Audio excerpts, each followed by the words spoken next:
So, my name is Michael Thomas Chiango, and as you could probably tell by the title of the video, I am going to be talking about what it is like to be a romantic, because I am a romantic. So first of all, what does it mean to be a romantic?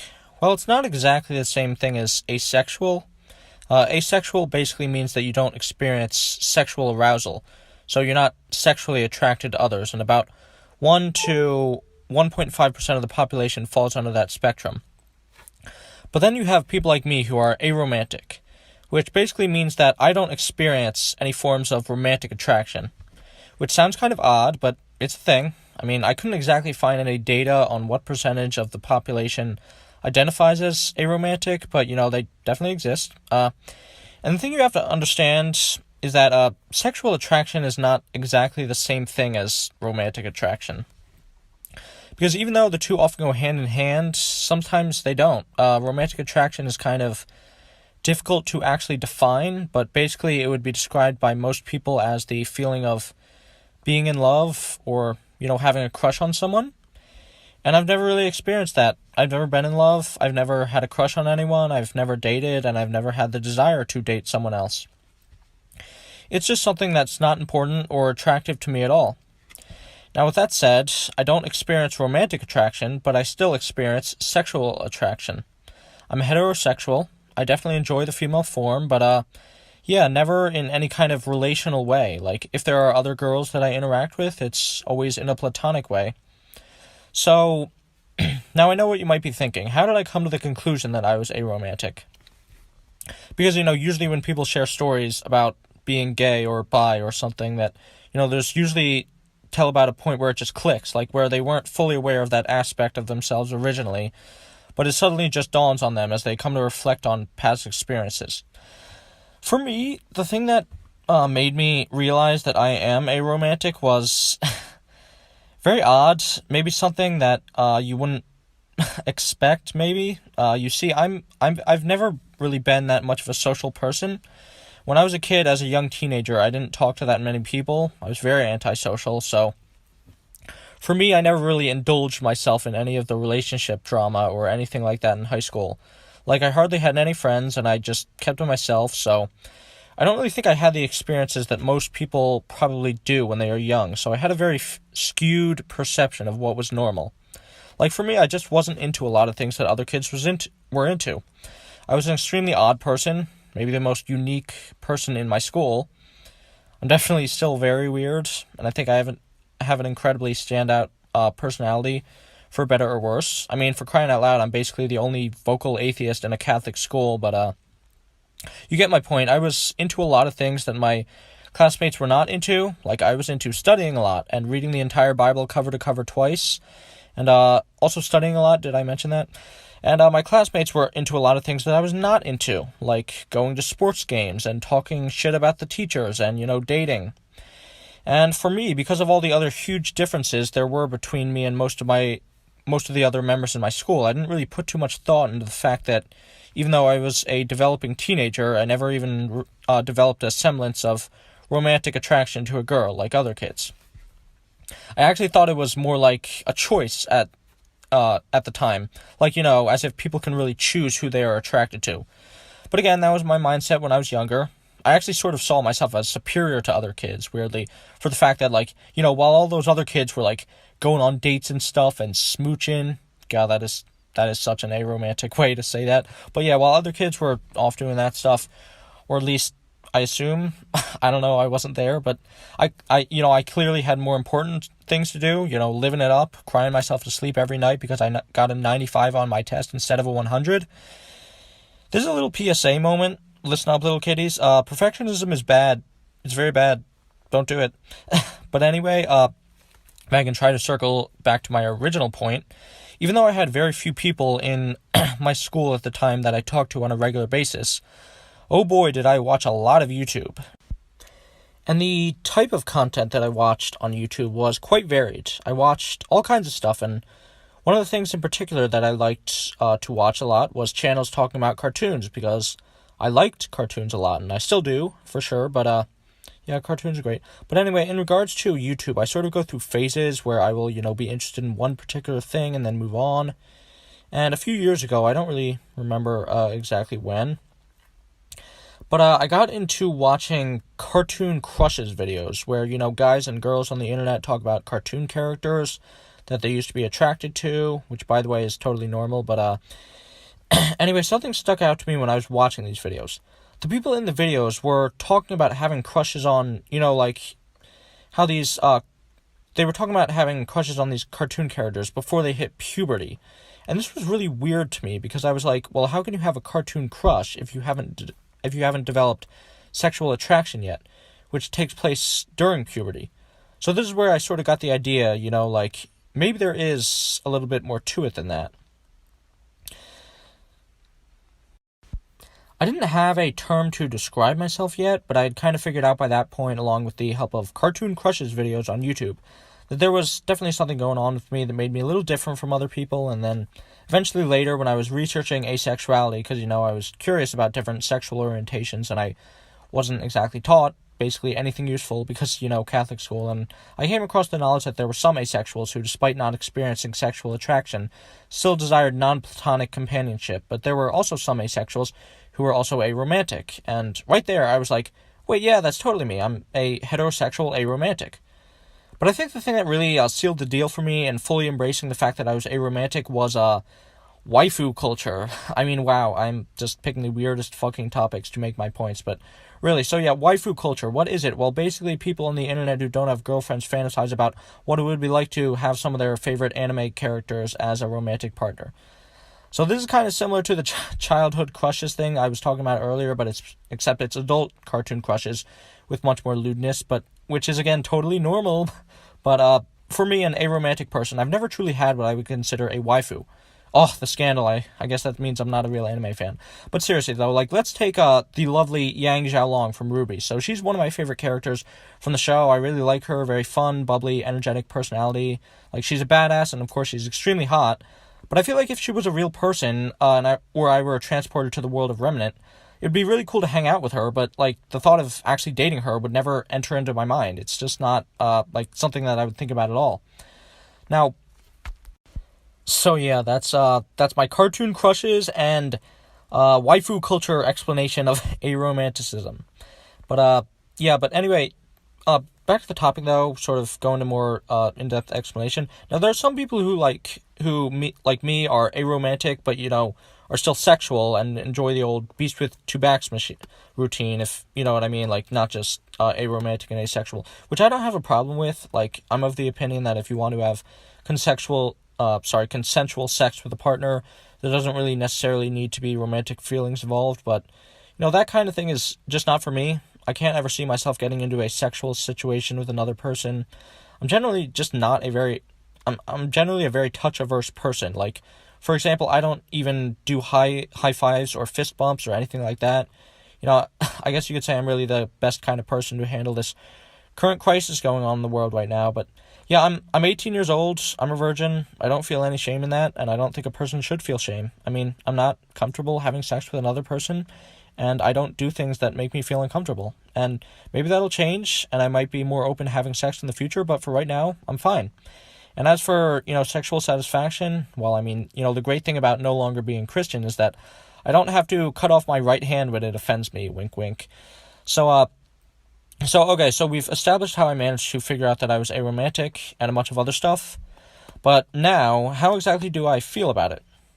I don't know. I mean, I don't really have many opinions about it. I mean, it's never really been a big part of my identity or anything, me being aromantic. I mean, I definitely don't feel any shame about it, nor have I ever, because, it's just a natural part of me that isn't harmful, so I don't really see what the point is of feeling ashamed or getting all weird about it, as if it somehow makes me less than complete. I mean, I simply don't experience romantic attraction, and that's okay. Now, do I wish I did experience romantic attraction? Well, I mean, I guess it would be interesting to see how it feels, but no, not really, not generally. I mean, I have no desire to change the way I am if I could. I mean, like, it's sort of how, if I could feel if I could feel what it was like to be gay for, 3 days or something, or I would probably try it because I like having different experiences, but I wouldn't ever want to permanently change my sexual orientation or romantic orientation if I could. I'm perfectly comfortable the way I am, and I don't think that it's harmful to my life that I don't have the desire to form romantic attractions. Like I said, when I was younger, I had very slim amounts of social interactions, so there have not been many instances where I would have ever gotten into a romantic situation to realize that, it wasn't quite working great. But there were 3 instances that I can remember of something like that happening, which I will now share, because why not? Okay, so the first one was when I was a kid, like a little kid, younger than 8. I convinced myself that I was in love with my cousin and was going to marry her. And okay, I know that sounds gross, but it's not what you think. She wasn't actually my cousin. She was just the daughter of some good friends that my mom had, and we often saw each other, so we just affectionately referred to them as cousin and aunt and uncle. And you know what they say, if she's not directly related, she's safe to be dated. But, like I said, I convinced myself that I was in love with her because I don't really know. I guess I was just because it was my understanding as a really dumb young kid at the time that everyone got married when they get older. So if I was going to get married, why not marry this nice girl that I knew? Again, it was really stupid and went absolutely nowhere because they moved and I didn't really see her as often, and, I had no desire to follow up on that kind of relationship. But I know that's kind of weird and an underwhelming story, but I don't know, I was a stupid kid and did a lot of dumb random things. I was really weird when I was a kid, looking back on it, and not in a good, funny way, like I am now, at least I believe myself to be, but, I was a kid who had major psychological problems. You really don't know the half of it, but, anyway, next story. It was basically a time when I was in my first year of high school, so freshman year, and there was this girl who, we were out on a walk together, not, together, but, in my school, there's sometimes an opportunity for walking club, which is when students show up who are so bored and have nothing better to do than walk around the neighborhood like losers until the activity period ends. But I was out in one of these walks, because I was a loser, and, but not anymore, still kind of am, but I'm okay with that. But, and there was this girl with me who I could tell was, hitting on me and trying to flirt with me and asking me a bunch of questions, and I think she was trying to invite me to a dance that was coming up at her school. I don't remember what the dance was for, but I don't know, but back to the story. The entire time this girl was trying to talk to me, and, I was just, not looking at her at all and being really indifferent, and now that I look back on it, I guess I was kind of rude. She basically just stopped trying with me. I even think I heard her friend say, "Give up, he's not interested." Yeah, I definitely could have been nicer in that instance, but at the time I was a lot more antisocial and didn't really communicate well with people. As you might imagine, after that encounter, I didn't find myself with many romantic pursuers, really none, actually. Throughout my entire high school experience, no one on Valentine's Day or anything, which, I was fine with, but, it was most likely due to, again, my extremely odd personality not really fitting in with anyone else, being generally antisocial. Also, maybe my face. I don't think I generally look very good. I don't put much effort into my physical appearance. Here is a photo of my face for reference. I don't really think I look that great, but it's weird because most of my family say that, I look super handsome and dashing. Maybe that's just them trying to be nice, but my mom is always like, "Michael, you look like a caveman, all scraggly, go shave, having facial hair is a sin." She didn't actually say that, but well, damn near. Yeah, so there was one other very weird encounter in high school where one day I was in the bathroom. I don't even remember if it was junior year or sophomore year, and I was washing my hands when this guy, who was the only other one in the bathroom, he just said to me straight up, "Hey, you want to have sex? I have a really big penis." You got to admire his straightforwardness. So how did I respond? Did I turn him down, or did I agree and share one intimate night of bodily pleasures with him? Well, no, I just kind of left. I just left. I wasn't even really. It wasn't even really because I felt super awkward or anything. But I had just finished washing my hands and I wanted to get to my next class, so I just left. I just went out the door like a total boss. I didn't even know the guy. It was such a weird experience, but anyway, that pretty much draws the line for me in terms of significant romantic in quotes. I don't know if romantic interactions in my life so far. Who knows? Maybe if college is the degenerate, hedonistic environment I've been told it is, maybe, I might get more experience of not paying attention to other people under my belt. I mean, I'm really excited for college, though. I mean, I hope it's everything I've been told it is. Like, I'm really ready for some serious atheist brainwashing. It better be at least as blatant as all the Christian brainwashing I've experienced in my childhood. So, going back to the topic of being aromantic, however, I just wanted to kind of clear up some misconceptions about being aromantic that some people hold, I guess, or just things that immediately come to mind. Anyway, one stereotype of aromantic people might be that they're really antisocial, and maybe I'm not exactly the best person to subvert that stereotype, but, I was very antisocial when I was younger. I think I am a lot less so now. Like, I think I have difficulty navigating certain social situations, but I'm opening myself up a lot more, and, like, interacting with people. I like having companions. It just so happens that I don't have any desire to form romantic bonds. Though due to the virus that must not be named, I'm certainly finding it a little bit more difficult to maintain my connections to people. So that's the thing. Also, some things that people might say to people who are aromantic, that they and some people in my life have already said this to me, you just haven't met the right person yet. Which, might have some amount of truth to it. I mean, because being aromantic isn't just necessarily one defined thing. Much like sexuality, I think romantic attraction exists on a spectrum, and some people who are aromantic don't experience romantic attraction unless it's for someone they have already formed a close, personal, platonic bond with. I think the term for that would be demi-romantic. So, there are really no, in regards to this, there are really no superficial crushes or love at first sight bullshit going on. And maybe that's the case with me. To be fair, I still don't really have that many female friends, and the ones I do have, I don't see all that often because, again, the virus that shall not be named. I don't even know why I'm not just calling it the coronavirus. I've said it before in my previous videos, and it's not like my channel is monetized or anything, but, so yeah, maybe I will meet that special person one day, but, I don't think so, and I don't know. I mean, right now, I don't care because I don't worry about things like that, so, yeah. One other stereotype about people who are aromantic might be that, because I am not capable of experiencing romantic love, that means I, don't experience love for other people, which is just incorrect. Like I said, I don't have close relationships with a ton of people, but the ones I do have, I care about a lot. I'm very passionate about a lot of things. I'm not just like an emotionless person. I mean, I'm actually even planning on, adopting a child in the future. I mean, probably 3 decades into the future because of student loans and whatnot, but it's a plan nonetheless. Also, just because I am aromantic does not mean that, like, I don't enjoy romance in movies or shows. I mean, like, I like romance if, it's actually done right. Like, a good example is in, like, Star vs. the Force of Evil. Like, Jarko is a top-tier wholesome ship in my opinion, but, Starko...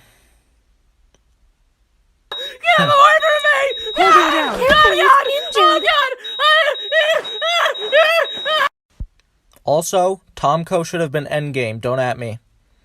Like, you see what I'm talking about, though? I mean, I still get into shipping wars and stuff. Like, I still enjoy good romances in media, and I still, like, appreciate genuine romance of real couples in real life. I just don't experience those same feelings for myself. Like, anyway, so now rearing the end of the video, I guess I should explain why I felt compelled to make this video in the first place. Like I said before, it's not like my identity of being aromantic is super important to me, but I feel like in popular discourse about LGBTQ topics, certain sexual and especially romantic minorities tend to get left out of the mix. Like, it's super cool that gay people and trans people are getting a lot more respect and appreciation, but a lot of people don't even really know that asexual people exist, and way less people know anything about aromantic people. Most likely because, they're the kind of the invisible orientations. Like, they would be defined by, what you are not attracted to rather than what you are. And, there is, like, this kind of expectation in society that there are certain feelings that are felt by everyone that are inherently human. Like that you're going to fall in love with someone, or that you're going to be turned on sexually by something. But, for some people, maybe only a small minority, but for some people nonetheless, they're not going to experience those things, and it might make them feel disheartened, like there is something wrong with them. But there isn't. You're just you, and don't let anyone tell you differently. Oh, and also, if your Catholic religious teacher tells you that people who don't experience romantic attraction have a mental disorder, send him this video, why don't you? Also, I won't lie, I partly made this video for the clicks. Like, you see some of these aromantic videos on YouTube having thousands of views. Like, I want thousands of views. Like, I need them views, so share this video and like and subscribe for more. So I mainly make atheist content where I make arguments against religion and that kind of thing. So, if you're into that. And also, I make mini movies en español. No say, Alberte en mi por favor. Papa Noel quiere sangre. No trate gritar para la ayuda. Parada ahí. Papa. Truly Oscar worthy. But yeah, like I said, share, subscribe. This has been the Skeptical Skeptic, aka Michael Chiango. Okay, I'm out. Bye.